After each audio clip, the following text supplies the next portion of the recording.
सरदार पटेल से कोई राज्यसभा की सीट नहीं मांगी, कोई पद नहीं मांगा, कोई चेयरमैनशिप नहीं मांगी, अपने लिए उसने मांगा ही नहीं कुछ। सिर्फ एक ही लाइन सरदार पटेल से कहा कि मैं खंडित भारत में खंडित वंदे मातरम नहीं गाऊंगा। आप सोचिए कि बिना बोले, बिना खामोशी से चीजें कैसे कन्वे होती हैं। सरदार पटेल ने उसके जवाब में कहा कि मैं हेलीकॉप्टर भेज रहा हूं, आप आ जाइए। वो आ गए। इसी तरीके का संसद भवन था, लोग नीचे बैठे हुए थे। फूल वाले चाचा अंग्रेजी में भारत की आजादी की घोषणा कर रहे थे, क्योंकि भारत के लोग हिंदी जानते नहीं थे। और उन्होंने पूरा भाषण अपना दिया। वो नीचे जाके बैठ गए, सरदार पटेल की तरफ देखा। सरदार पटेल ने जिन साहब को बुलाया था, ये आज की पीढ़ी के लिए, हम लोगों के लिए दुर्भाग्य की बात है। ऐसा नहीं था कि आपके बीच में पहले बहादुर नहीं थे, विजनरी नहीं थे, बहुत महान लोग थे। हमने पिछले 70 सालों में महानों को नहीं चुना, कायरों को और दलालों को चुना। यह समाज का रिफ्लेक्शन होता है, इसलिए अपने हीरोज को भी नहीं पहचाना। आज हम भले ही चिंता करते हो कि आज हमारे पास ये पद है, हमारी अगली पीढ़ी हमें कैसे याद रखेगी। उनके भी कोई ना कोई परिवार के लोग आज कहीं भी जिंदा होंगे। तो ये जो 10-12 लोग जिनका जिक्र तुफैल भाई ने किया है, ये आवाज अगर उनके किसी भी परिवार के सदस्य में के कान में जाएगी, तो उनको कम से कम इस बात की खुशी होगी कि हमारे पूर्वजों को आज की जनरेशन ने पहचान लिया। उनका नाम था पंडित ओंकार नाथ ठाकुर। पंडित ओंकार नाथ ठाकुर मंच पे आए, राग में 9.5 मिनट का 22 पंक्तियों का पूरा वंदे मातरम गाया, और दूसरे दिन सुबह 10:30 बजे ऑल इंडिया रेडियो से उसी को दोहराया गया। इसी के अंदर मेरा प्रश्न है, 1937 में किसने किस आदमी से, किस पार्टी से क्या समझौता किया? आज के नागरिकों को यह सवाल इसलिए पूछना चाहिए। उस वक्त तो बहुत से ऐसे समझौते हुए, लेकिन जब भारत आजाद हो गया और पहली पार्लियामेंट हुई, जब आजादी की घोषणा हुई, उस वक्त पार्लियामेंट में जब पूरा वंदे मातरम बजा था, तो फिर पिछले 70 सालों से एक पैराग्राफ क्यों गाया जा रहा है? यह मुहिम जो अब तक 4-5 मुहिम थी, उसमें यह हमारी ताजा मुहिम है। और मुझे इस बात की खुशी है कि बहुत सारे लोगों को लगता है कि जब तक प्रधानमंत्री निवास में अर्जी न दो, सुनवाई नहीं होती है। मेरा पिछले 8-9 साल का तजुर्बा यह कहता है कि अगर आप अपने लिए, अपने परिवार, अपनी जाति, अपना समूह, इससे ऊपर उठ करके कोई भी बात राष्ट्र के लिए कहेंगे, तो जरूर देर से ही सही कान में जरूर जाती है। और यह भरोसा मेरा इसलिए बढ़ता है कि ऐसी ही एक घटना, जिसके बारे में शायद बहुत चर्चा नहीं होती, क्योंकि जब जब हमें अपने इतिहास की बोध होता है, हमें अपने पूर्वजों को याद करना होता है, तब भी हम बड़े सेलेक्टिव होते हैं। इसलिए 22 मार्च 1992 को भारत की संसद में एक जबरदस्त सवाल उठा, और उस वक्त के लोग भी कितने समझदार होंगे। उन्होंने अपनी उस बात को दर्ज कराया संसद में, ताकि हो सकता है कभी ना कभी 100 साल बाद, 50 साल बाद, कभी ना कभी इस समाज के लोग जागेंगे, और जब अपने इतिहास के बारे में खोज करेंगे, तो अपने पूर्वजों के बारे में भी जानेंगे, और ये भी सोचेंगे कि हमारे पूर्वजों ने सिर्फ संसद में बैठ करके सिर्फ भत्ता लेने के लिए एमपी नहीं बने हैं। 22 मार्च 1992 को भारत की संसद के अंदर चंद लोगों ने यह सवाल उठाया कि भारत का पक्षी भी है, भारत का पशु भी है, भारत का फूल भी है, भारत का तिरंगा भी है, लेकिन भारत का कैलेंडर नहीं है। इस पे कुछ लोग, जिसमें छोटे भाई का पजामा बड़े भाई का कुर्ते वालों की गिनती ज्यादा थी, जो बगैर सोचे समझे हाई कॉन्फिडेंस लो आईक्यू के लोग खड़े हो गए, विरोध कर दिया उन्होंने। लेकिन तर्क और तथ्य इतने मजबूत रखे गए कि फूल वाले चचा दबाव में आ गए और उन्होंने फौरन वही काम किया जो अक्सर हम सरकारें करती हैं। जब भी कोई संकट ऐसा हो जाए कि बिल्कुल आपके गले तक आ जाए, तो संकट नहीं सुलझाते, कमीशन बैठा देते हैं। और कमीशन बैठता है, कभी लेटता नहीं है। फूल वाले चचा ने संसद के अंदर जब ये क्राइसिस हो गया और ज्यादातर लोग इस बात के फेवर में खड़े हो गए कि कैलेंडर जो है ये नहीं होना चाहिए, ये तो किसी मजहब के रहनुमा से है, और ये सृष्टि जब ये मजहब नहीं आए थे, चाहे 1400 साल पहले हो चाहे 2000 साल पहले हो, ये सृष्टि तब से है और ये दिन रात साइंटिफिक गणना पे बने हुए हैं, किसी मजहब से तय नहीं हुए। तर्क दिए गए। उस कमेटी में 7 लोगों को एक्सपर्ट की कमेटी बनाई। देश के जाने माने साइंटिस्ट प्रोफेसर मेघनाथ साहा उसके चेयरमैन बने। इलाहाबाद विश्वविद्यालय जो प्रयागराज हो गया है, उसके मैथमेटिक्स डिपार्टमेंट और फिजिक्स डिपार्टमेंट के हेड उसके मेंबर बने। नागपुर से एक अखबार निकलता है केसरी, उसके एडिटर भी उसके मेंबर बने। और इन 7 लोगों ने एक स्टडी के बाद में भारत की संसद में पूरे तथ्यों के साथ, लॉजिक के साथ, रीजन के साथ अपनी बात रखी। और जब ये बात रखी तो संसद के दोनों सदनों से 1957 में दोनों सदनों से पूर्ण बहुमत से जो कैलेंडर को पास किया वो सका संवत का कैलेंडर था। ये घटना है, बात खत्म हो गई, क्योंकि राजनीति में लोग आए, अपने अपने पार्टी, अपने अपने एजेंडे चलते रहे, किसी को इससे मतलब नहीं। ये किस्सा मैं इसलिए सुना रहा हूं जिससे कि आपके अंदर ये भाव पैदा हो कि आप जब अपने लिए नहीं करते और किसी मिशन को ये मानते हैं कि ये हमसे जुड़े न जुड़े, इसका कोई क्रेडिट हमको मिले न मिले, हमें इसके बारे में कोई पुरस्कार मिले न मिले, तब भी आप अपनी बात को कहते हैं। 2013 में इस बातचीत को आजमगढ़ में जब पहली बार मैं बोला, तब मैंने वहां रखी और मुझे यह लगता था कि आप अपनी बात को कहते रहिए। 13 में बोलना शुरू किया जब पता भी नहीं था कि भारत के सनातनी अपने हीरो को बदल देंगे इस बार। 2016 में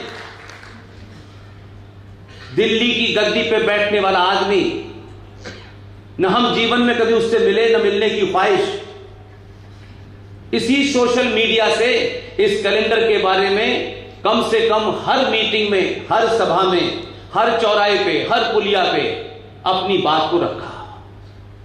सोशल मीडिया तेज हो गया, उसमें भी बात आने लगी।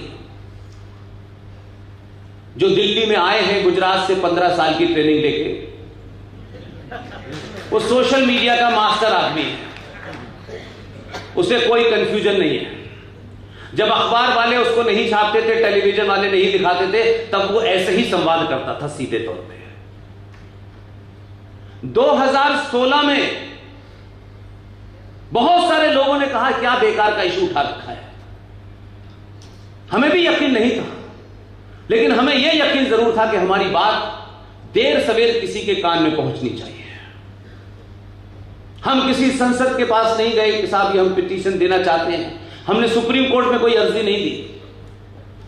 2016 में भारत के प्रधानमंत्री निवास पर कुछ एक मित्रों ने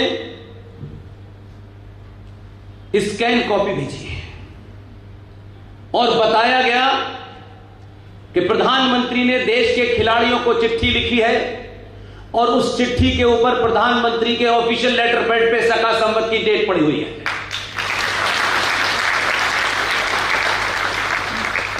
इतना ही भर करना है और कुछ नहीं करना है। इसलिए वंदे मातरम के बारे में सारे तथ्य मौजूद हैं। पार्लियामेंट की डिटेल निकालने के बगैर हम कोई बात बोलते नहीं है। मुझे पूरी उम्मीद है कि 2024 में पूरा वंदे मातरम गाया जाएगा।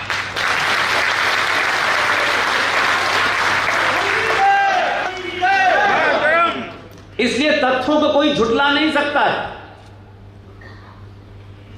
लेकिन आप सब कहते हैं कि 14 आया तो देश बदला। मैं कतई ये बात नहीं मानता। आप बदले तो 14 पैदा हुआ। हमने कोई चुनाव कम से कम पिछले 5 लोकसभा चुनाव मैंने पास से देखे पत्रकार की हैसियत। आज तक आपने अपने दिलों पे हाथ रखे हैं। आपने यादव, ठाकुर, ब्राह्मण, बनिया, अगड़ा, पिछड़ा, महापिछड़ा, अब तो ये नौबत आ गई है कि ये भी बताया गया कि ये महादलित हैं। यानी दलितों में भी एक महादलित पैदा हुए, पिछड़ों में भी एक महापिछड़े पैदा हुए। आपने कभी भी सच बोलिए, अगर गलतियां हमने की हैं तो उसको सुधारने के लिए इंडिया गेट पे जाने की जरूरत नहीं है। अपने मन के अंदर उस गलती को सुधार लीजिए। आपने पहली बार सनातनी होकर वोट दिया, इसलिए सत्ता बदली, और सत्ता पे बैठने वालों को उनके ऊपर यह दबाव है। उन्हें अंदाजा है इस बात का कि इन्होंने हमें सड़क बनाने के लिए नहीं चुना है। यह समाज गड्ढों में चलने के लिए राजी है और भी कई कष्टों के लिए सहने के लिए तैयार है, लेकिन जिस बात के लिए चुना है उसका दबाव भारत राष्ट्र के 95 करोड़ हिंदुओं को बनाए रखना है। और आपको कोई ऐसा काम नहीं करना है कि तलवार लेके किसी को मारना है, किसी को गाली देनी है। आपकी संस्कृति, परंपरा, आपके साहित्य में यह नहीं सिखाया गया है। पूरी दुनिया का इतिहास उठा के देख लीजिए, हमने किसी की गर्दन के ऊपर तलवार रख के नहीं कहा कि अपना मजहब बदलो। यह हमारे फलसफे का हिस्सा नहीं है, यह कुरान के फलसफे का हिस्सा है कि युद्ध में और जंग में जो भी प्रॉपर्टी मिले वो भी तुम्हारी, और उस युद्ध में और जंग में अगर औरतों को भी जीता गया है तो औरतों का भी हिस्सा बांट होगा। यह हमारी फिलॉसफी नहीं है, यह कुरान की फिलॉसफी है। इसलिए औरतों का भी हिस्सा बांट होता था। तो आप सच बोलिए, पूरी ताकत से बोलिए। आपको यकीन दिलाता हूं, जितना सच बोलेंगे उतनी ही इस देश में इंटॉलरेंस बढ़ेगी। कुछ लोगों को इंटॉलरेंस नेगेटिव शब्द लगता है। अगर भारत राष्ट्र इंटॉलरेंट होने से बचता है तो गली गली, मोहल्ले मोहल्ले, घर में इंटॉलरेंट पैदा हो जाए। हम आम नागरिक हैं,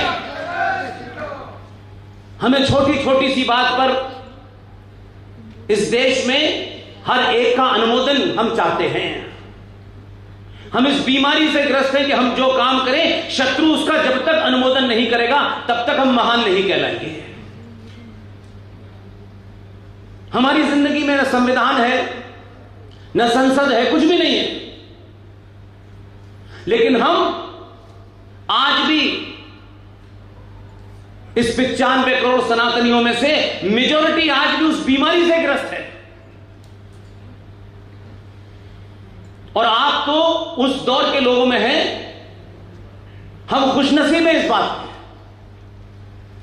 हम बड़े भाग्यशाली लोग हैं कि इतिहास के उस मोड़ पर हम वो कुछ होते हुए देख रहे हैं जो हमने 47 में देखा नहीं था। ये लम्हा, ये क्षण आपके जीवन में दोबारा नहीं आएगा। आप जाति के नाम पे कुछ करना चाहते हैं करिए, आप भाषा के नाम पे कुछ करना चाहते हैं करिए, लेकिन राष्ट्र के लिए कोई एक काम चुन लीजिए और उसे ईमानदारी से करिए। इस बात का ध्यान रखें, आज भी बहुत सारी घटनाएं जो 1947 में हुई, 1947 से पहले हुई, कुछ लोगों ने यह समझ लिया कि हम सच को इतना नीचे दबा देंगे कि कोई ढूंढ नहीं पाएगा। सच की एक प्रवृत्ति होती है, जितना नीचे सच को दबाते हैं सच उतनी ही ताकत से बाहर निकलता है। 2022 के भारत में इतने सच बाहर निकल रहे हैं, उनको समझ में नहीं आ रहा किसको छुपाएं किसको रखें। और सच जब पूरी ताकत से खड़ा हो जाता है और आप यादव ठाकुर ब्राह्मण बनिया नहीं होते और आपकी शक्ति इतनी ताकतवर होती है और आप उसका सामूहिक प्रदर्शन करते हैं, तो इस देश में लोग कुर्ते के ऊपर भी जनेऊ पहनने लगते हैं।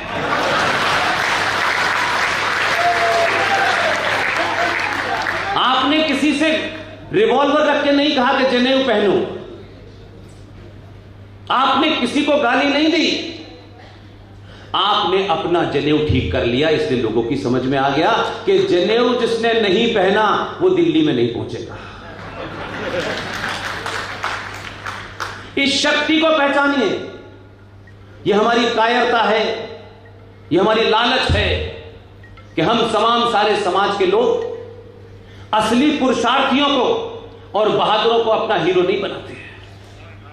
इसलिए हमारे देश में भगवान राम को गाली देना, माता सीता के बारे में अशब्द कर देना आसान बात है, लेकिन एक साहब इतने महान हैं, बिना हमारी सहमति के हमारे पिताजी हैं। हमें मालूम ही नहीं है कब हमारे पिता बने,